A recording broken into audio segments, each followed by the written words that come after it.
was 2 a.m. and I'm sitting around the campfire with friends. And I had been really struggling for a long, long time. And in this struggle, I was realizing I was exhausted. I was constantly trying to prove myself. And I didn't want to admit that I was burnt out. I didn't want to admit it. But one of my friends asked me this great question. And she said, "What happens if you leave?" And that question was terrifying to me. And tears really started just leaking down my face. And it was because I realized in that moment, I was telling myself the story that if I leave, I'm the problem. And that if I leave, then I'm not loyal. And if I leave, then I'm not safe. That one question around that campfire at 2 a.m., I'll admit it was probably even later than 2 a.m., that led to a set of decisions that didn't feel awesome at the time, but changed the trajectory of my life. Leaving that one organization has led to more freedom, has led to more joy, has led to the work that I'm doing now that I couldn't imagine changing. And I was thinking about the stories that we tell ourselves and how we communicate with ourselves as leaders. And I had a new acquaintance, Tony Martignetti, and he has written a book that's called Campfire Lessons for Leaders. And it just got me thinking about how you all might want some of these lessons. He spent years in corporate America and is now an author and a speaker and a coach. And so I wanted to bring those campfire lessons to you today. So let's welcome Tony. Oh, there we go. Thank you so much for having me on. I'm so grateful for that introduction, and just hearing the intro story is it's a great way for us to get started. So thank you so much. You're so welcome. I am a sucker for campfires. Like, I went to camp as a kid. And the campfire is the place. So that's when I saw your book, I was like, I need this. I was so excited. And then when we started to talk to each other, I was like, oh, I got to have you on the show. So tell the people a little bit about who you are and how you got here. Yeah, I mean, it's funny how I think about, what you're all about is this idea of joy and finding joy and communicating with ourselves. One of the things that I struggled with throughout my journey is I was making a lot of impact, but I don't know if I necessarily was feeling joyful. And there was a missing component that I was always seeking, but I didn't know how to find it. So I kept on doing the hard work. I was working in biotech for a number of years, which was really amazing in terms of impactful work. But I realized after a 25 some odd year career that I wasn't doing the work I was meant for. So I decided to start listening to my inner voice and the stories that people were telling me that there's something about you that's different, and decided to walk out of the corporate world and decide on a different path. And that's what led me to doing the work I'm doing now, is that I started having the conversations that I most needed to have, the ones with myself. And if you think about it from the perspective of, the sparking joy idea, for me, it was about finding my inspiration. What was it that inspired me? What made me come alive? And that journey was not an easy thing to come to, especially when you've been on a journey of working in the corporate world and thinking of yourself as a finance professional, a finance and strategy professional who's supposed to be analytical, right? Was orientated. And then all of a sudden feeling like, oh, I have the freedom to actually think of my life in a different way.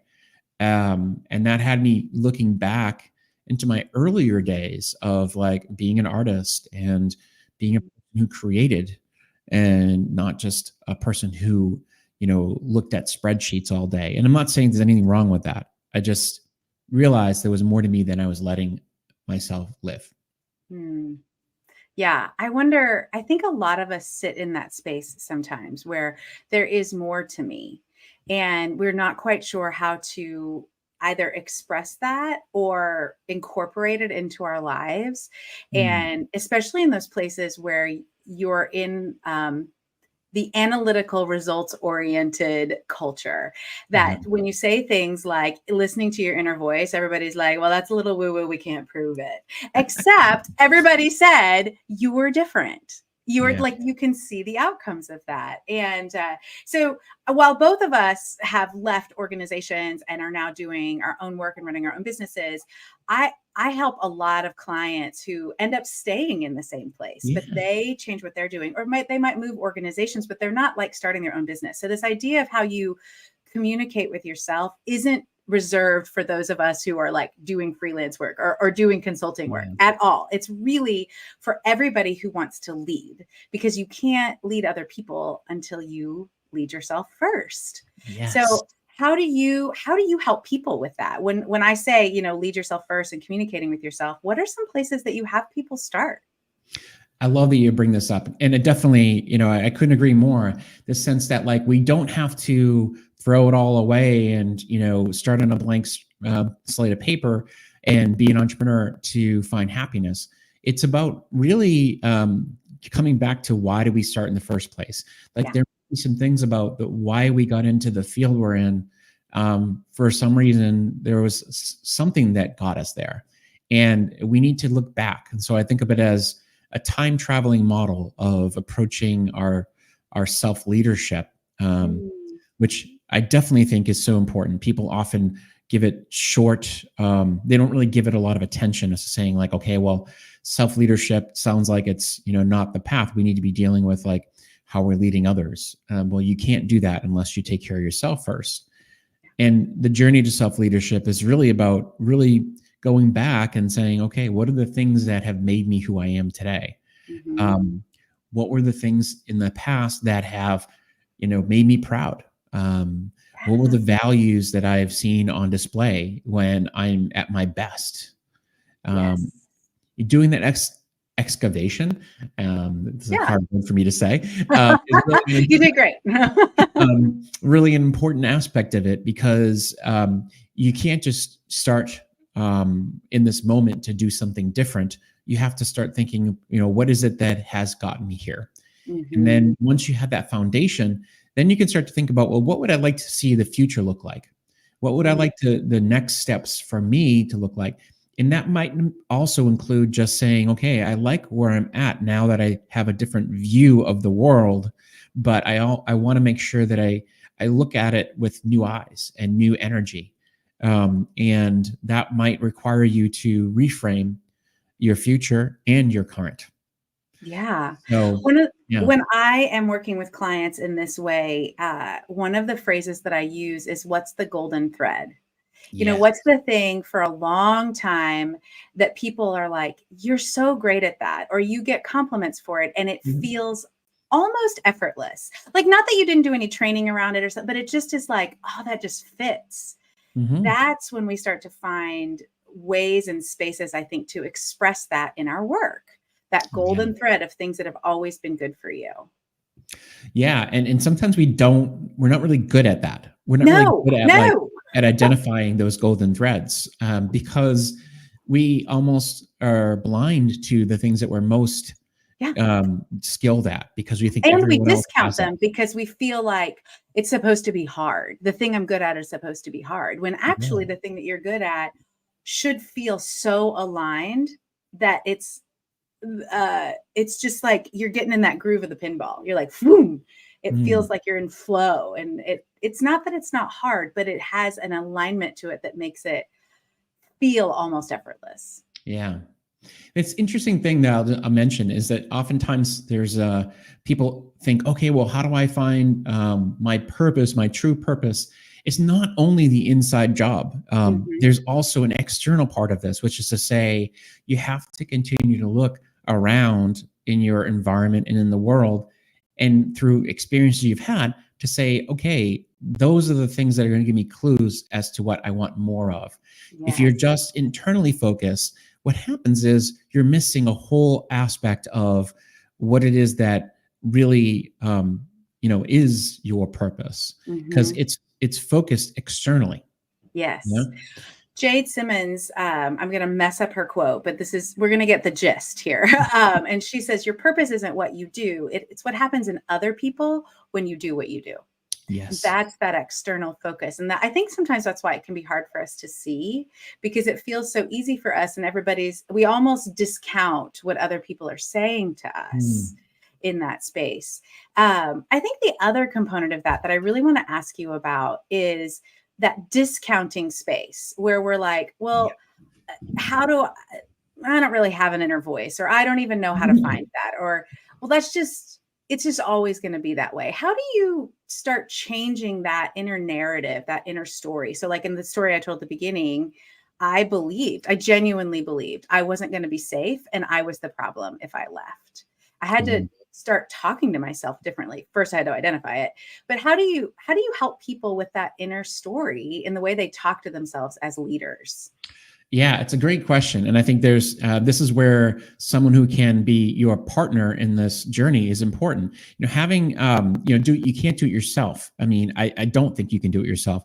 I mean, you can say that having a journal and reflecting on it on paper is one way, but I think the best way is to have someone who can, you ask you questions and say, so what are some things that you've come to believe about your situation? And maybe, let's see how you can reframe that to empower you to think differently. And just having those conversations to allow you to challenge your beliefs that you might have become complicit in creating your situation by just continuing to hold yourself in this place based on your beliefs and breaking through that. I often say that one of my the most important things that I do with clients is I break their patterns. And the patterns that they're stuck in are not, sometimes they're good patterns, but it's about like, what else could be possible? What else is available to you? And what if? Yeah. And I think those questions allow people to just linger in the world of possibility just long enough to envision something that they never thought was possible. Yeah. Well, it's like, that's what was so powerful about my friend asking me that question. I mean, in all honesty, she was kind of fed up and done. Like, I've been complaining about this for a long time, and she is a leader, but not like a coach and that point of view. She's a wise leader. And she's like, what could happen if you leave? And she was really annoyed, but it still helped me get out of that. And I was doing a strategy session today with a woman in my Joyosity leadership lab, and we had a similar conversation. What could happen if this were true? And she was like, oh, like, it was just like you could see it on her face. It changed where she was going. And I think that's the power of that outside voice. So what are some of the outside voices that you suggest people get to, like, in really trust, I think is a good way to say that. What are some of the outside voices that people should trust to help them change that internal narrative that's keeping them stuck? Yeah, well, first of all, it should be a diversity of voices, because you don't want to be so myopic in your view that you're only listening to your boss or your best friend, which obviously those are great perspectives to have, but you want to have a variety of different people who see you in different elements of how you show up, because no one person has the answer. And there's also a part of it that says, what is taking in all these different perspectives, how am I bringing them together and then integrating them? Because not all of them are going to work for you. All the perspectives are just inputs that need to be kind of amalgamated into what is it that you truly feel. And this is where intuition starts to come into play, which again, if we could probably lose a few people along the way. Intuition is an important aspect of saying, hey, what do you feel is the right thing for you to do in this moment? After hearing all the input from other people, is now the time for you to ask for that promotion, for you to maybe slow down a little bit and maybe take a sabbatical, or whatever it may be. Intuition is going to be the one that's going to truly drive you there, but you can have informed intuition, which comes from Mm. having those people around you who have helped you to see differently. I love that idea of an informed intuition. I know that even myself as a consultant and a coach, I have coaches. And I think that's really important for people to know that coaches should also have coaches. Like, Yeah.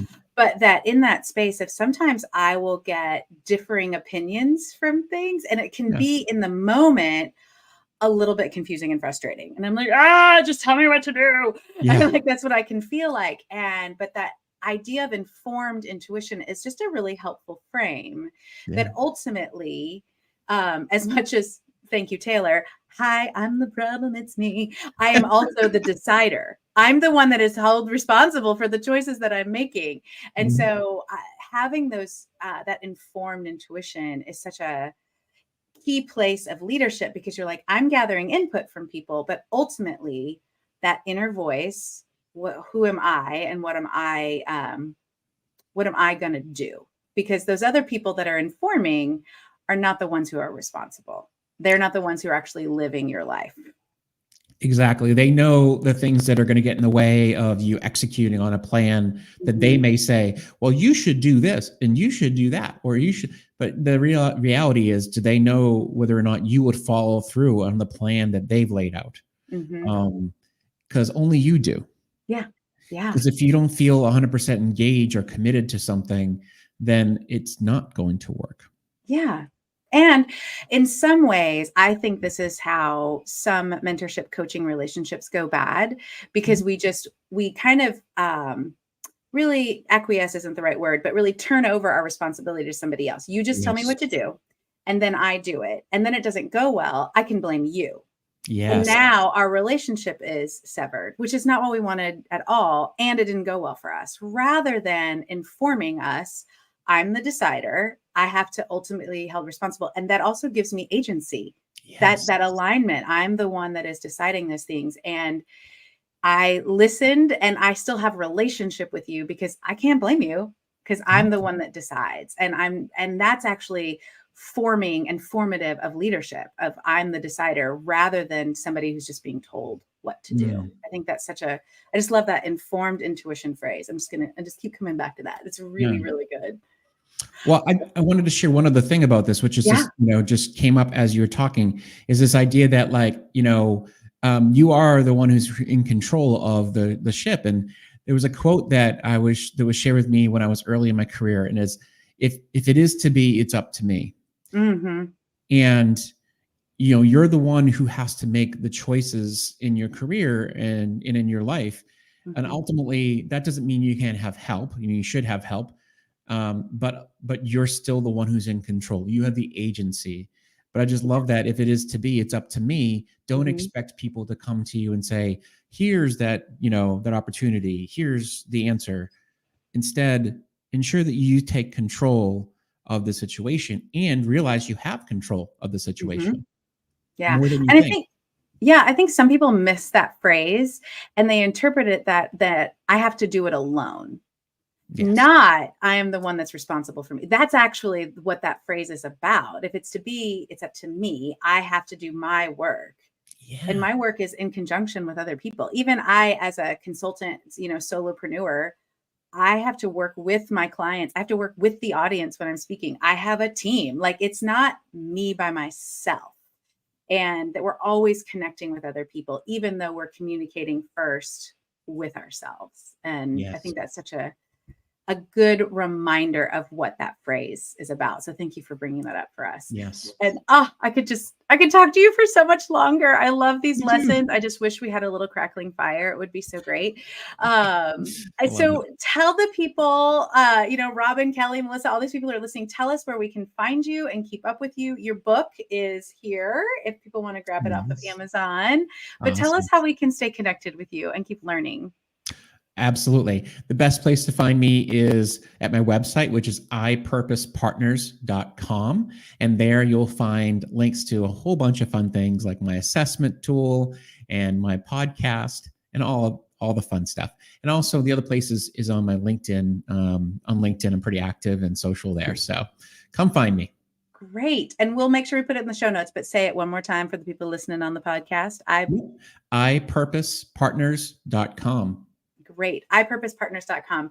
Tony, thank you so much for your time today. I so appreciate your conversation and your wisdom, and just for joining us live today. And we will be live next week, as always, at 1 p.m. with Nina. And we're going to be talking a little bit more about the power of self-leadership and what does self-leadership require of us and what does it do for us. So join us live next week for Nina.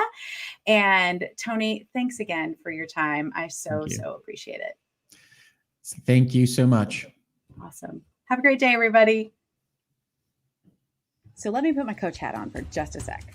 Don't just leave this here. Take a moment. What did you learn? What's your next tiny action step? Share this episode with someone and tell them. Connect with us to keep this conversation going. As always, I'm Jen Whitmer. Thank you for listening to Joyosity. I don't take for granted that your earballs have a lot of information coming at you. Please take a moment to rate and subscribe. It really helps more people join us in creating positive culture with complex people. So work is a joy, people are whole, and organizations flourish. Can't wait for you to join us next week.